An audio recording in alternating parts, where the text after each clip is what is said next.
Good afternoon. My name is Carl Sawatsky, and on behalf of CTC Train Canada, we'd like to welcome everybody to this webinar on SharePoint 2016 and all it has to offer with its new features. And just by response to this webinar, we can see that many are looking forward to its release, and so no doubt excited to get a sneak preview, to get a glimpse of it in action. And so as with any new release, obviously there's a lot of hype behind it.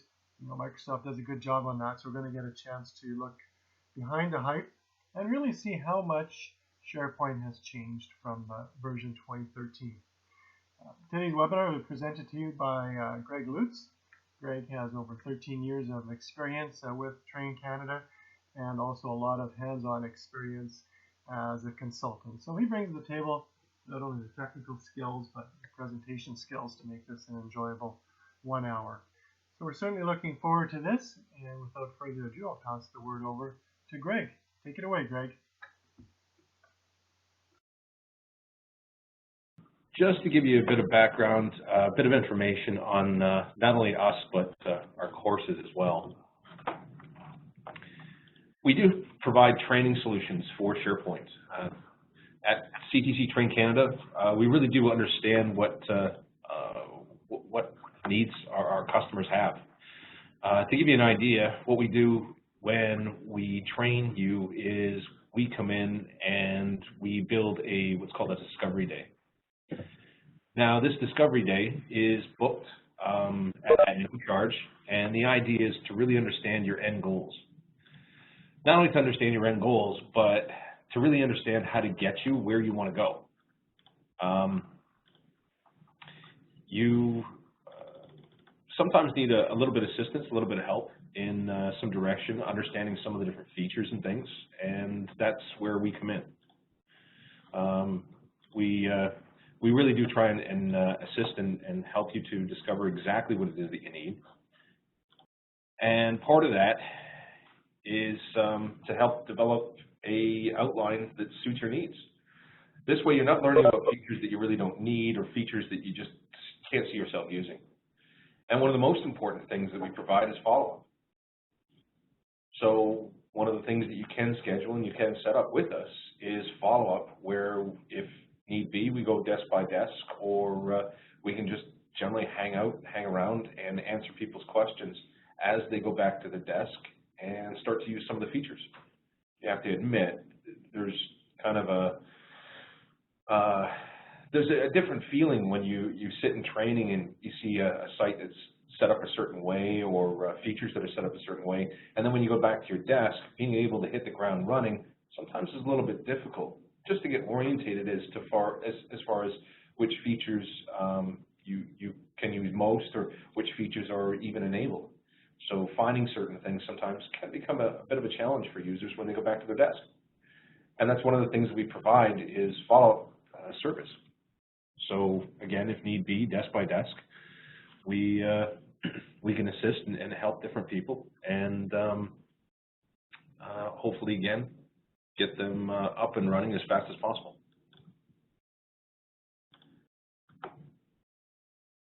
So if you're moving to SharePoint, we can also offer transition training. We also offer a wide variety of public or group courses, and just check our website for outlines and things like that. That's about to go up very, very soon now.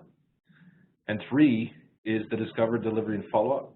We enable users to help to understand and apply the things that they've learned in class. And again, it really does help them hit the ground running when they have an instructor there, showing them different things, reminding them of different things that they used in class, because this stuff can get a little bit overwhelming and a little bit intimidating. You sit there for 6-7 hours learning something, to be able to apply that can be a little bit difficult when you go back to your desk. Any questions about our training or delivery before we get into SharePoint 2016?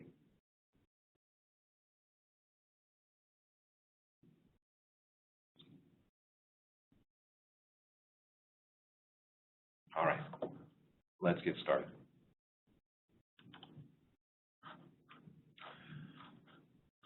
just to give you an idea of what I've set up here,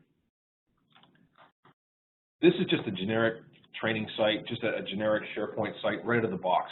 So when you install 2016, this is exactly what you get into.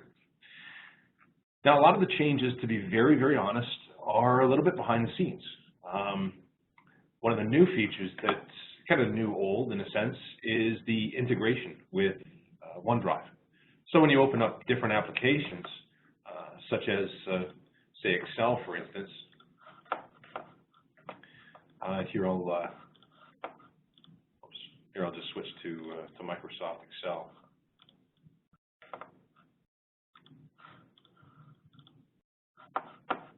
Just to give you an idea, when you go to File and you go to Save, now what it does is it redirects, if you're using OneDrive, it redirects your OneDrive.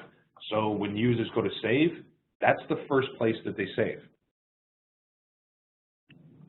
is the OneDrive. It doesn't direct them to their documents. It doesn't direct them to a network drive. And again, you can enable or disable this, but what it tries to do is it tries to encourage the users to keep all their documents in the cloud. They still have access to their PC and everything else, but now it's greater integration. Same with searching. You can not only search your drive now, but you can also search your libraries and your OneDrive at the same time. Again, these are certain things that do need to be set up. You have this still getting started thing, and I'll just remove this because I don't actually need this. And document libraries still act and work exactly the same way. If I go into a document library, I can get in here, and I still have my tab up top where I can go into the document library and upload files and work with different files. And you have a lot of social integration with this. So if you want to see the most popular items, you've got a button for it. If there are different things that are important to you, you can follow it. So in the upper right-hand side of my screen here, you've got a little follow button. So again, if this library is that important to you, you can now follow it. And when you sign into SharePoint, it shows you all the different things that you're following. Sorry, Greg? Yeah. Yeah, it's Carl. I'll just chime in. It doesn't seem your slides are advancing. We're just seeing the do you have any questions slide there, not the ones you're showing. Thanks, Carl. Let me see if I can fix that. I'll tell you what, I'll actually, I'll show you, I'll give you guys an example here. Let me actually show you and get into to 2016 so you can see this. So I'm just going to share my monitor so you can see everything. Okay, yeah, see that. Thank you, Greg. So let me go back to a SharePoint site here so you can see this. I'll just load it up.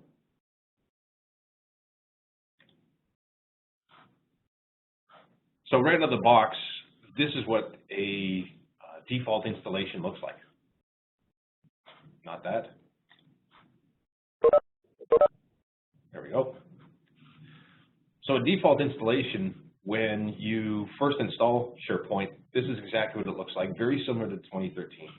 You still have the ribbon across the top where here I've got Browse, and of course if I click on Page, I have a bunch of different things that I can do to the page depending on whether I'm an administrator or just a SharePoint user.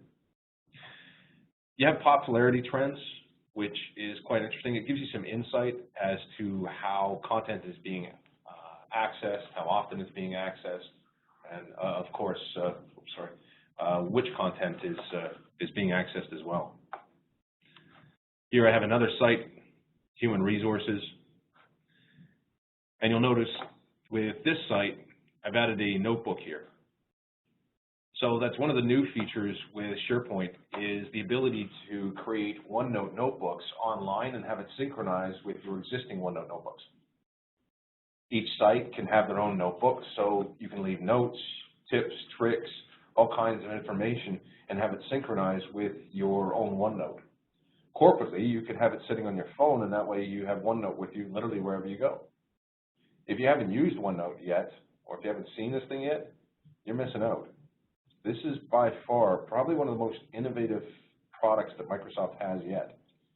If you're still keeping things in file folders, information inside file folders, if you're still writing stuff in Word documents or text files, you really have to take a look at this. Always think, where are you going to put that information? Well, if you use OneNote, you don't have to think about where you put the information. You have a place to put it. That's why it's so interesting to integrate this with a site. Anything that users need to share as far as information can be placed into OneNote. Where the information goes from there could be anybody's guess. You can end up putting different information there for the users to take a look at, or users can pass information, tips, tricks, and it's just real general stuff, but it all sits in the notebook. There's a one-spot shop where they go and they grab information. No different than the Newsfeed. Again, I know the Newsfeed really isn't new at all, but they're starting to integrate a lot more of this social stuff and really kind of taking that on. For instance, the whole follow button. You'll notice in the upper right-hand side here, I've got a follow button. So if this is an important site to myself, I can click on follow, and that's now a site that I'm following. When I go to my landing page, my news feed page for myself, I'll see all the different sites, the different documents, the different libraries, all those different things that I'm following. Now, if you want to share information with people, there's the whole share thing. So if this is a site that I think other people would be interested in, instead of sending them the link to the site or using that send to link, now you've got a share button where I can click on share, and I can invite people to take a look at this site. I have other options where I can send a nice little email and select the permission level that the users are going to have with the site. So immediately, whether this is a site, whether this is a library, it all works the same. Same with documents. As an instructor, I love that. It's consistency. You shouldn't have to open a window or open a program and learn everything all over again just because it's a new program. The difference is, historically, that used to be between Word and Excel and PowerPoint. There were certain things you could only do in certain programs, and certain things that you would do were called different things in other menus and in other Office programs. And now what Microsoft has done is created consistency. So again, whether it's here in SharePoint or whether I'm working with 2016, you still have the share language. You're still using that same word to get everything accomplished. So whether it's on SharePoint, whether it's in Excel, it really doesn't matter. From a training standpoint, that's huge. If I teach you how to do something in one place, you now know how to do it in multiple places. You see share, you want to share it with people, and you save it to the cloud. Same with emailing. You can email it and send it as an attachment if it's somebody outside of your organization. If it's internal, then there's no sense in sending them attachments. That can be a little chaotic. So instead, you save it to the cloud and you share it. So it steers the users in the right direction. That requires less training. That requires less brain power for the person to remember, how do I do this? So some of the features may not be exactly earth-shattering, but what they've done is they've really created consistency among all the screens and the programs. They're much more in line than they ever have been before. To create stuff is still basically the same. Instead of the gear being on the left-hand side, now they've moved it back over to the right-hand side.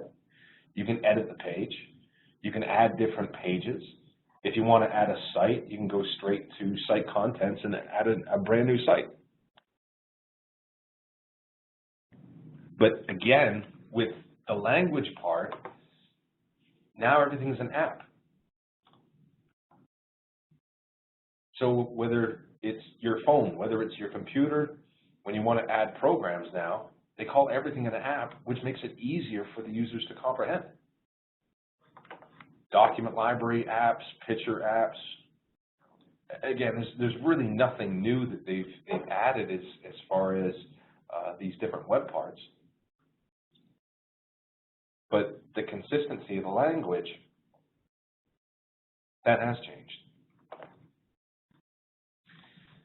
Just a heads up that when you do add different apps, you may want to write this down as a point. One of the things that you used to be able to do with SharePoint, and it's an extra step now, is being able to add anything to the quick launch. So if I want to add a picture library, I can head to the advanced options here, but there really isn't anywhere for me to add this to the quick launch that sits on the left-hand side. It's easy to add stuff. It's easy to edit the links and move things around. It's just that you're missing that, that one step that you used to have. You will notice that something they are kind of pushing is the whole versions. So versions, if you haven't used the feature before, what versions allows you to do is versions allows users to save multiple versions of a document, or copies in a sense. It's document history. So if you'd like to roll it back 3 or 4 versions, you can. If you want to create a document out of that 4th version that was created, you can. Or if you want to go all the way back to the original document, you can do that too. And yes, you can control the versions and how many versions and when they clean themselves up. And there's mechanisms for all of that stuff, so that the users don't end up creating 100 versions in a couple of days. So there is a process for that.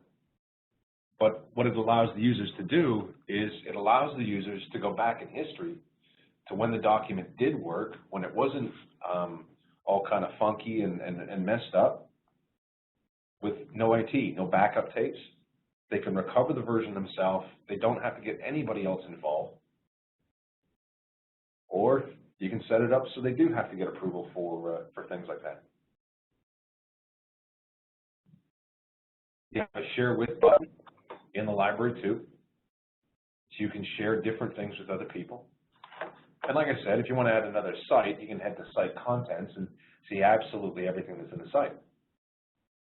As far as document libraries go, you might have heard that there was a bit of a rumor that you were limited to 5,000 documents. You could have 30 million documents in a library, but there was this rumor going around that you could only realistically have 5,000 before the library became difficult to work with and almost inaccessible. That wasn't exactly a true rumor. You had to use indexing.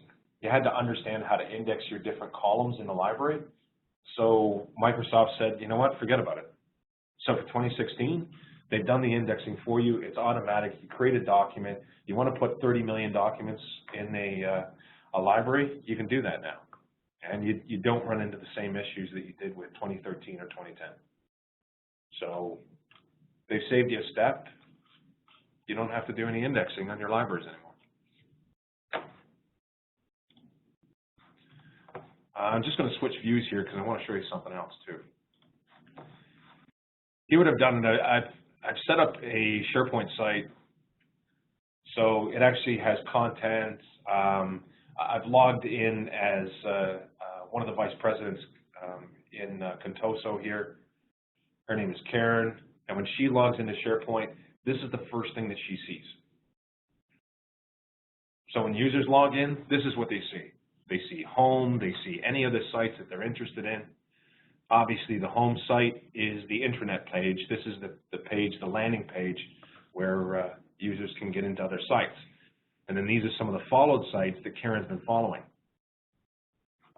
Based on documents that she opens, based on sites that she looks at, these recommended sites constantly change.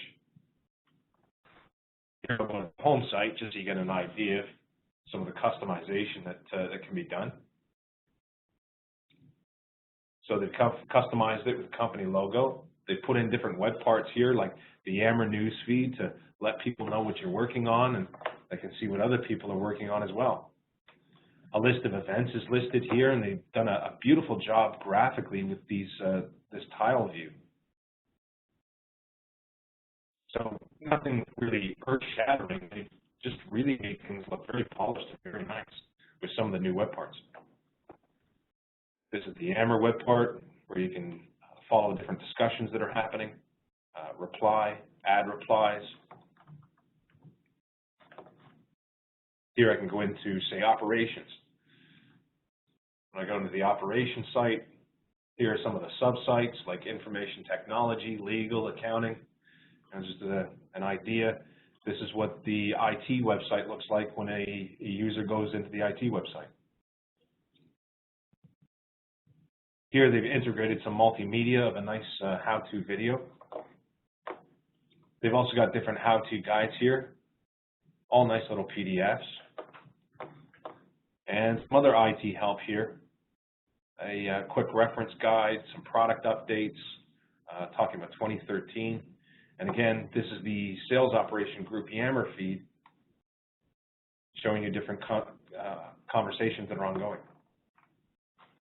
So again, nothing really earth-shattering, but really, really polished, very, very slick looking. As I already mentioned, SharePoint is really, really integrated into Office 365. There's also been some new stuff added too.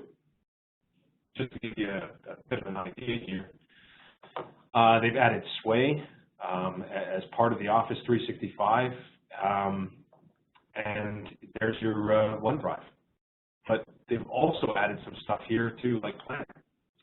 And this is for groups.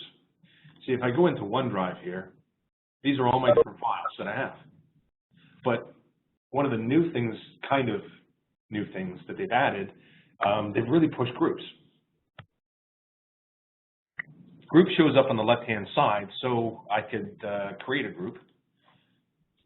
And the idea is that this would be a group where we share all kinds of different things.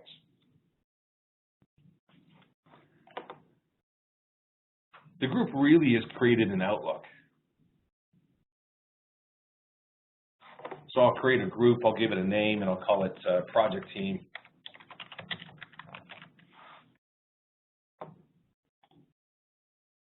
That's going to be my group ID, which is available. So now it has its own individual identifier. The privacy, anybody can see what's inside this group, or I can make it public so that only approved members will be able to see what's inside the group. I can change the language. I can subscribe new members so that they receive conversations and calendar events all in their inbox. Otherwise, they'll actually have to click on the group inbox if they just want to see that. So I can see, yeah, you know, I might as well send them little notifications too. And when I hit group, it's not a distribution group. When I hit group, these are all the different people that can be part of this group.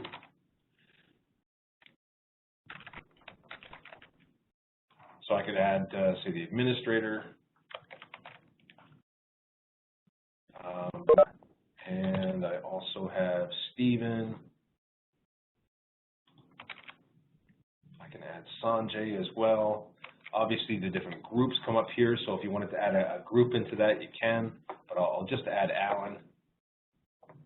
And these are all my my different members. So now I'm finished adding members, and I can say, all right, these are my my newly added members.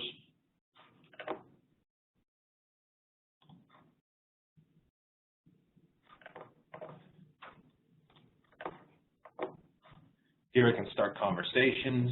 I can view different group files and share files with the group. I can use the calendar. So it's really, really blurring the lines between SharePoint, your online Office 365, and some of the other products that you have. Excel Services has been taken out of SharePoint 2016. So if you were relying on SharePoint Services, now that's turned into Excel Online. So there's a whole thing behind that as well. Here it's gone back to my splash screen, any recent sites that I've gone to, different places that I've followed.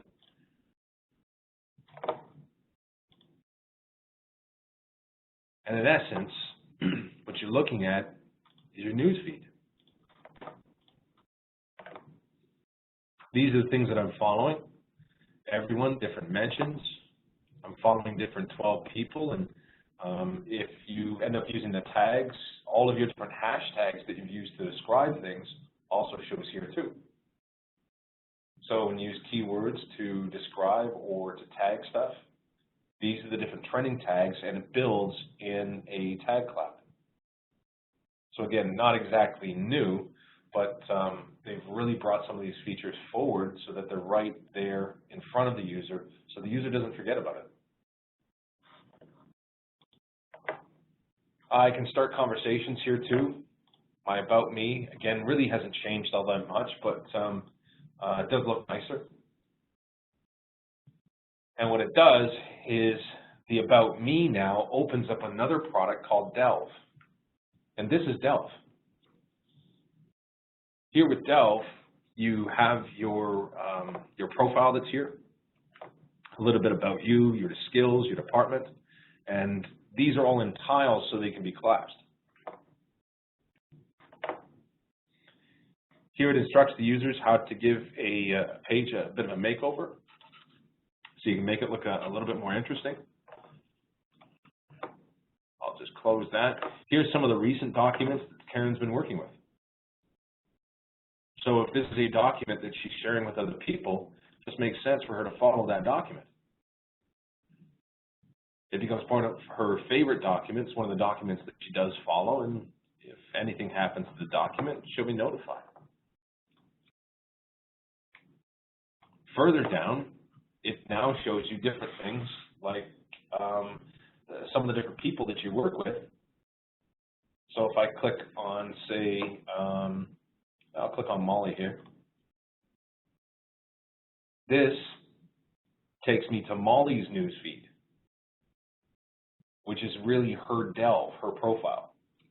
The first time I clicked on this in my company, it kind of freaked me out because I didn't quite understand how it was showing me not just documents here, but it shows you recent emails, all kinds of different things that you've been working on and other people have been working on too.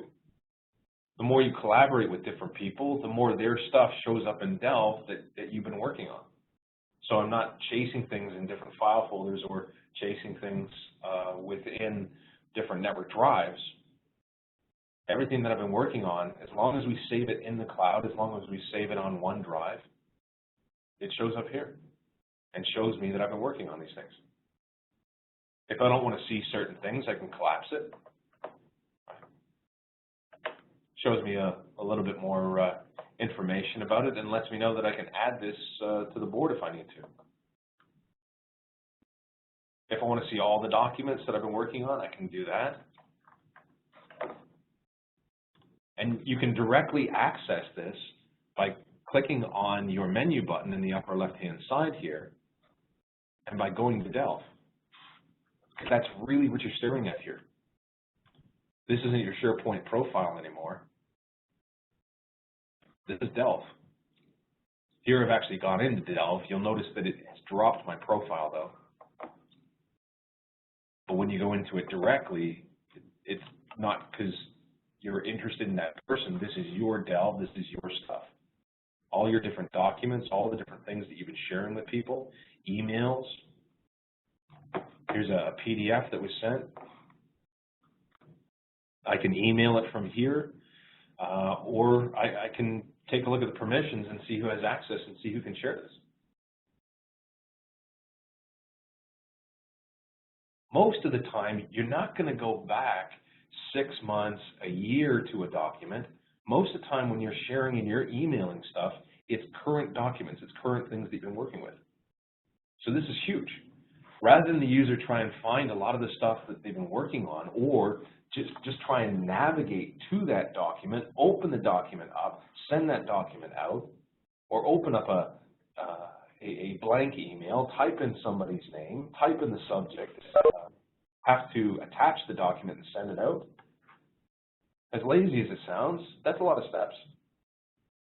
And if you're constantly sending attachments out all day long, you know, I think we all have one of those days where we've done a ton of work, we've got to send it to a ton of different people, and you're constantly opening up blank emails, coming up with some sort of a subject line that is going to catch their eye or make sense, fill out their name, fill out the attachment, and send it off.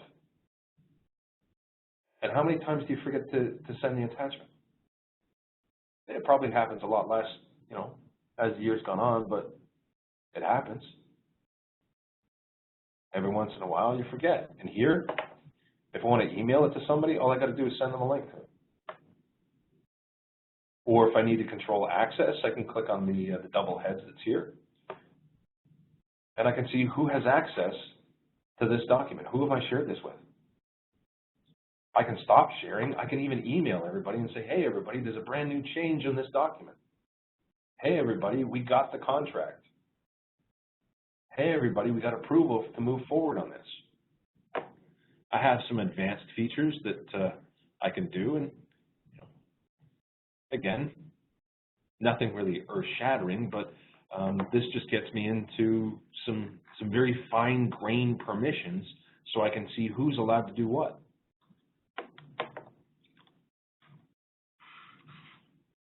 I'll just hit my back button.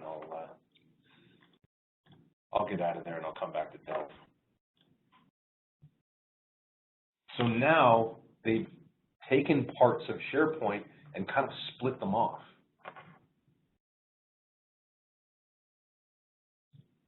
They also have video as well, which is kind of new for 365. So any videos that are being shared or different videos that are trending that people are looking at right now.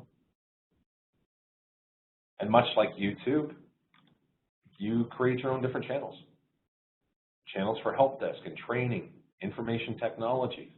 So if there is something that you want to train your users on, it's very simple and very easy for the users to find these training videos.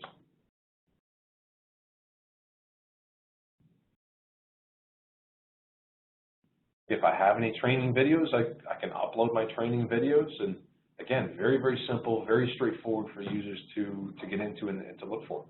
And they're using existing technology or existing buzzwords that people are already familiar with, like channels.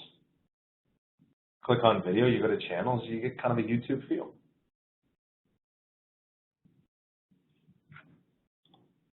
I'll go back here and I'll go back to sites.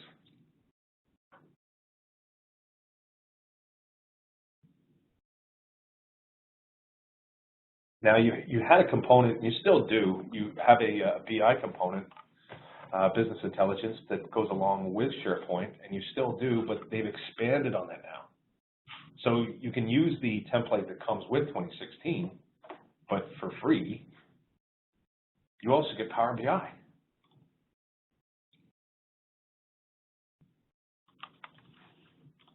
Here, I'll sign in with a user account here.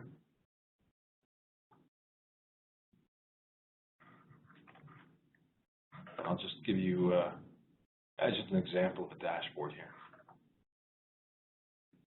So here's the Contoso dashboard, but this has all been created using Excel tools.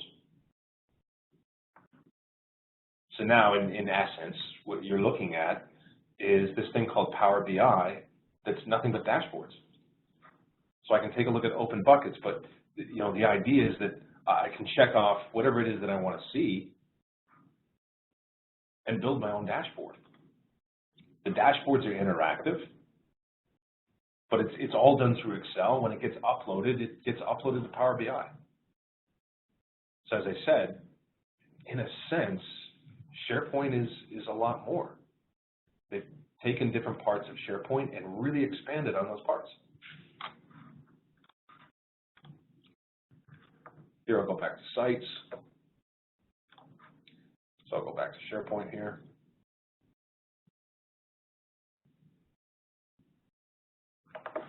And I'll go back to my intranet site.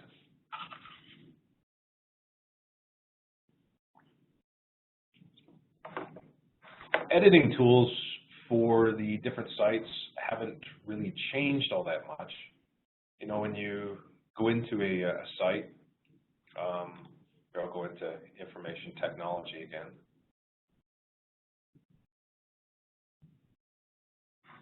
And you still basically have the same things. I can edit the page, and it goes into an editing mode, and you can alter and change the different web parts like you always have. So here it is as different web parts, and I can take a web part, and I don't know if you're playing around 2013 at all, but to move things around and to edit web parts was a little bit, I would say, clunky in 2013. But in 2016, very, very slick. I can drag and drop and move stuff around. You still have the same edit web part that shows up on the right-hand side. So you have all your different tools. Again, the look and feel has changed somewhat, but what I really like about this is, I've got different list views, collapsible menus. You still have the pluses and that you can drill into and things. Again, layout, advanced options really haven't changed at all, but just an updated look. Looks very slick, looks very good, very nice. Very, very user-friendly still. Now, when you go into an editing view like this, they still call it web parts. So if there are parts that you want to add, extend the functionality, you can. And the toolbars are still up top with your ribbon, so I can insert different things, but there's been some new stuff that has been added, like your videos, 365 videos. Perfectly optimized for streaming over wireless or handhelds, so it changes the quality depending on what speed it is. You can still insert links like you've always had, but now you've got these things called reusable content. Being able to put in copyright information. So these are almost like auto text in Word, same idea. And you can still look at the embedded code. As far as the files go and the libraries, nothing really has changed. They've just added a few things here and there. You can now create your own quick steps. So if there's a couple of actions that you want to get into a button, you can. So if you're constantly adding or removing something, you can get the whole thing into a quick step if you wanted to. Web part hasn't changed that much. So like I said, you can delete, minimize web parts. What I really do like is you can create related lists. So if somebody else has created a list that's very similar to what you're working on or is related to what you're working on, you can create these relationships between lists, and it just allows for greater integration. So when people are building their own sites, they can see what else is related in other sites that might be helpful.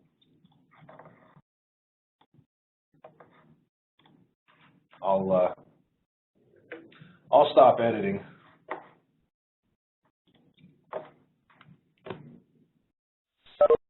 And I'll get it to go back. There we go.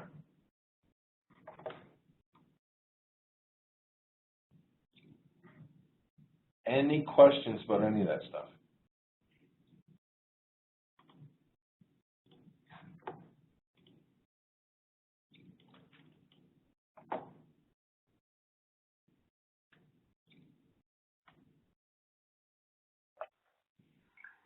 And so again, feel free on the Q&A function, folks, to post your questions.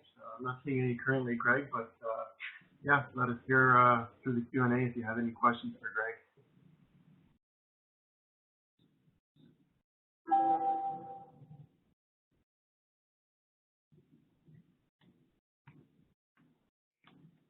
No questions?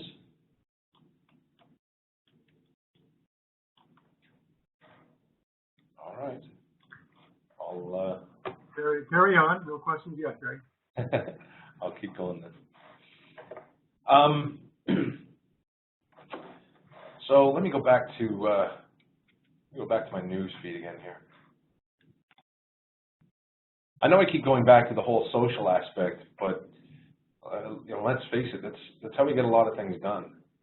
Is being able to collaborate, being able to share stuff.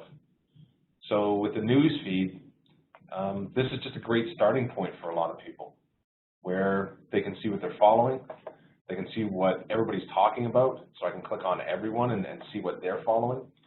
Different things that people have mentioned.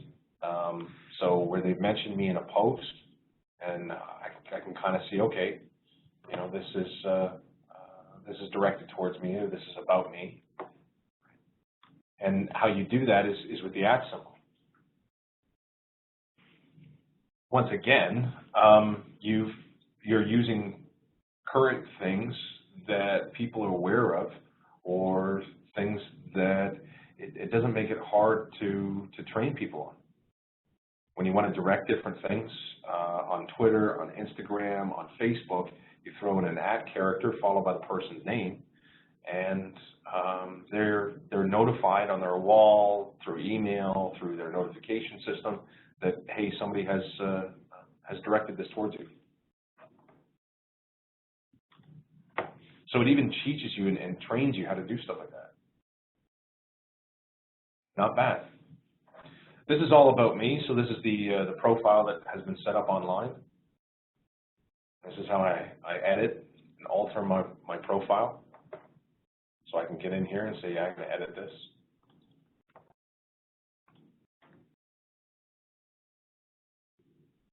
Not much has changed.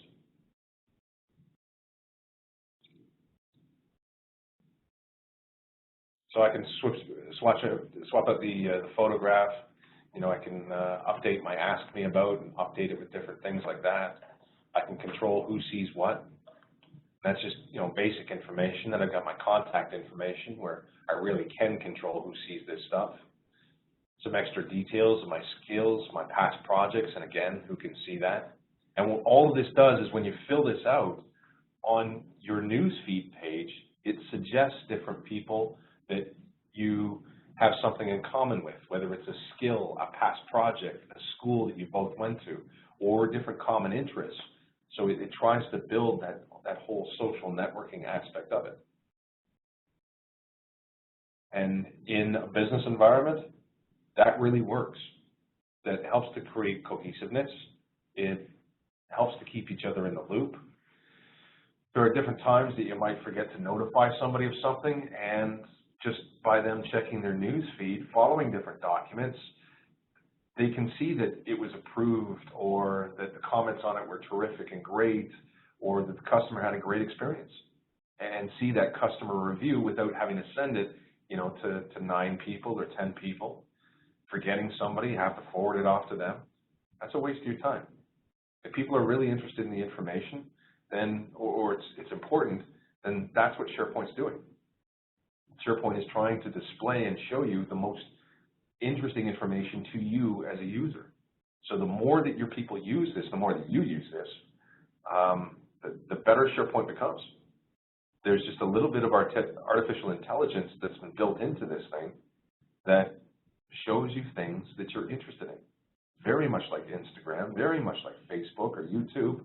When you hit that landing page, it throws up different things that it might interest you, that might hold your attention a little bit longer. I know an issue that different companies are having is how do they get information across to everybody without putting it in a newsletter that very few people are going to read, to be honest. And you don't read it because there's nothing of interest to you. But you hit this Delft page, and that's different. You hit your news feed, that's different. That's personalized to you. And it gets it. It really understands. If you've been using the 2016 Outlook and using the feature Clutter, that's a neat feature. And it works very much the same way. If you don't open it, if you don't touch it, it obviously isn't important to you. So Outlook considers it clutter. Considers it clutter and deals with it appropriately. If you haven't played with it, you really should. It's a nice feature. At first I was a little bit scared that it would hide things that were important to me, and yeah, there was a couple things that ended up in clutter, but much like junk mail, you just have to train yourself to look at it. And you even get a report email to you that tells you what just went into clutter over the last few days. So SharePoint has become a lot more than what it was. They've definitely taken some of the best features of SharePoint and created them features that stand on their own. You've always been able to create a multimedia library, but you haven't been able to create a library that is laid out like this, that uses the same language, that shows you the popular videos up top here. And like most things, I have different portal settings, so I can get into my own settings and set this up the way that it should be set up.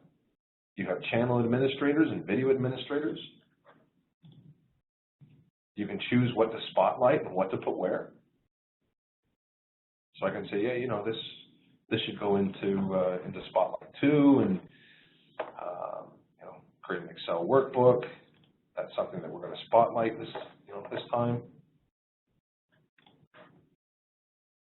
So I've got to save. Shoot. So yeah, let me go back in the portal. I'll spotlight that video again, just so you can see what it looks like. So I'll see, yeah, it's going to go here. Work with Excel. All right, so now I'll save that.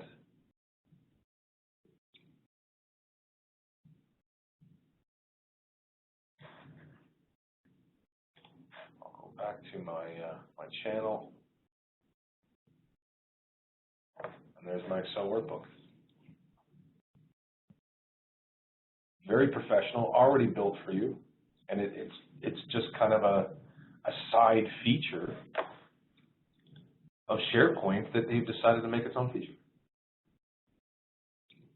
There are a couple other things in here. If you haven't played with them, you may want to take a look at it. You know, you've got CRM, which is great to manage client information. Really, really customizable. You've got Microsoft Project Server that's here. So just a great complement to Microsoft Project. And Sway, which Sway is for presentations, for online presentations. For those of you that are completely bored of PowerPoint, not, you know, for anything other than the fact that you've used it for 20, 25 years, here's Sway. It's something different. It's very similar to Prezi, but it's all the best features of Prezi and more. And different features that you can tell have been migrated from Microsoft PowerPoint. But they just keep coming up with more and more applications, online applications, that complement SharePoint, that complement OneDrive, that complement the entire suite.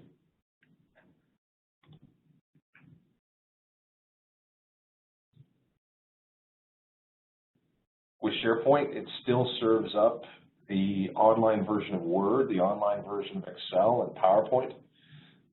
You also have the online version of OneNote as well that's been built into SharePoint. So if the user doesn't have Office installed on whatever device that it is that they're using to surf the site, they can come here. They can come here, and when they go to SharePoint and click on a document, SharePoint serves up Excel or serves up Word. As I said, there's a little bit more to it, but they're using the Excel online version to supplement the Excel services.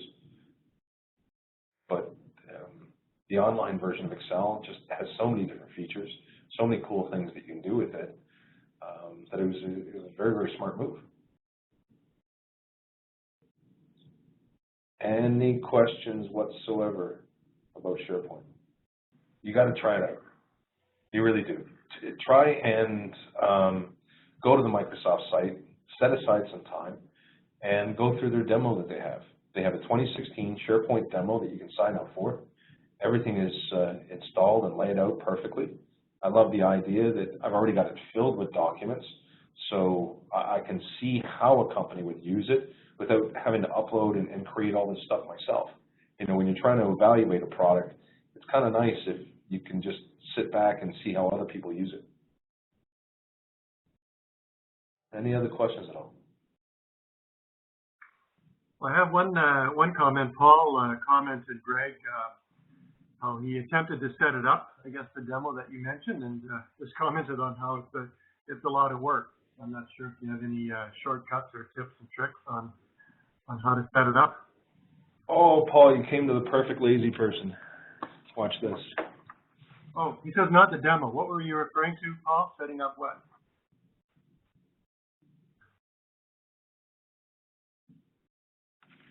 Oh, okay. He's talking about just setting up SharePoint from scratch. Just I guess a general comment on work involved in setting SharePoint up. Yeah, that's changed. Yeah, you know what? I equate it to Windows NT. The very first version of Windows NT 4.0. You installed this thing, and they had everything turned on. You know, even the kitchen sink was turned on with 4.0. So if you were really savvy, if you were very computer savvy, you knew that certain things were running that shouldn't be running. You knew that you opened yourself up to different vulnerabilities, and you'd spend the next week or so, a couple of weeks, just locking NT down. And then Microsoft took a different approach, and they decided that, you know what? If you want it, install it. Because the only thing that we're going to install is the operating system. That's basically the direction that they went. And that's kind of what they did with SharePoint. Some of the first versions of SharePoint, everything was turned on. Everything was built. You installed the disk. You point to the SQL server, and it built a lot of this stuff for you. And now you don't get a whole lot when you install it. You have to configure the services. You have to install different things manually yourself. And yeah, they've got the typical, Microsoft wizards and things, but point being, you still have to do it. So as much as it is a real pain to have to configure a lot of these different things now with SharePoint 2016, I'll be very honest, as a tech, I welcome it, because I'd much rather install stuff like right from scratch, and then I know that I did that. I know it works. I know it doesn't work. I know what I've installed. I know what I haven't installed and haven't configured. So there's no surprises. And it's forced me to become a much better SharePoint administrator, because I've really had to understand what the heck I'm doing behind the scenes and really think about it and really plan for it. So I wasn't thrilled either when they started to eliminate a lot of the services and things that were automatically installed and automatically configured. But at the same time, I enjoy having that control and knowing that, you can install and configure anything that you want. So yeah, it is a bit of a pain, and we complain about it here too. So don't get me wrong. We have to set up classes and stuff. That it is a bit of a pet peeve. So we're with you on that. But at the same time, I do appreciate the fact that I understand the services a lot better than what I did before, because I've had to do everything myself. And yeah, some of it is very time intensive. Some of the things can take over a week to install. Any other questions at all?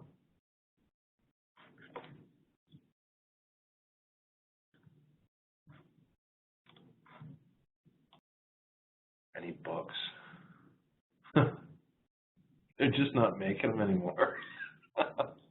I'm a huge reader. I love to read. There is nothing better than grabbing a decent book, sitting outside on a bench somewhere.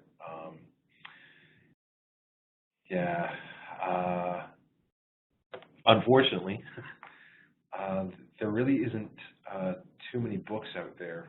I think most of my learning that I've been doing has all been on MSDN, which has also really evolved over time. And I hate saying it because it just doesn't sound right coming out of my mouth, but YouTube. I hate saying it. One of my best resources has been YouTube. And like I said, Paul, I'm a reader. I would much rather somehow figure out how to print that video out and read that video. But a lot of things are going that way, ebooks and things like that. But one of the issues that we are having is that writers don't want to write anymore. It's a lot easier for a tech or a writer to sit in front of a video camera, spend the next couple of hours making a few videos, uploading them to YouTube and getting paid that night. Whereas if you sit and write a book, it's going to take you a while to write that book. It's going to take it a while to get published. So unfortunately, Paul, I haven't come across too many books that about SharePoint that I've really enjoyed, to be honest. They've kind of rehashed some of the stuff that I've already heard and already read. But yeah, it's just it's a little unfortunate, especially with summertime here. Like I said, I like to get outside, grab a book, and just enjoy the summer a little bit. Any other questions at all? Oh yes, there was a question. Workflows. No, I really didn't talk about workflows. It haven't really changed at all, so they're still there. You still have them available. You do have to turn them on, so that's another step that you do have to do. Some people may not like that, but it is an option. It is a feature that you still have. If I get into a document library here, I'll just show you the toolbar on the end. So yeah, if I go to library here, you got workflows right on the end. So I can still add a workflow. You can still create it in Designer. You can also use Visio, and I'm surprised they've never added this to the menu, but for those of you that are really visual, you can use Visio to create workflows instead of using SharePoint Designer. But don't let SharePoint Designer scare you either. It's a little less visual than Visio, but it's along the same lines. So if you really enjoy using Visio, you may want to check out SharePoint Designer and see how you create a workflow in SharePoint Designer. Any other questions at all? Well, it doesn't look like there's many other questions. We will be uploading this to our YouTube channel. In fact, any videos, any webinars that we usually do upload them. So if you'd like to check out some of our other ones, I really do encourage you to do that. As well, don't forget that we do training on SharePoint, and as an instructor, one of the things that I absolutely love that sets us apart from other companies is the fact that we're willing to go in, take a look at your setup, and help you build an outline that's going to make sense. There's no sense in going through a generic outline if some of the stuff really doesn't pertain to your business, or if there are things that you have gone through the trouble of building, you've gone through the trouble of setting up, that they do need some instruction on, that they do need help with. And that's definitely one thing that sets us apart from other companies, is the fact that we are willing to go in, take a look at what you've got, and build a custom outline for you, and be willing to come back and offer you desktop support, side-by-side support if need be, to help the users to make it through the transition. So I want to thank you guys very much for coming out to today's webinar. Don't forget to check our other webinars as well. Yeah, I was just going to mention, Greg, because you touched on Power BI. We have a Power BI webinar on May 13th, next Friday. And we have a OneNote webinar on June 17th. So those are all posted on our homepage. Well, thank you very much, everyone. And make sure that you enjoy the rest of your day. Thank you very much, Greg, and thank you, everybody. Have a good afternoon.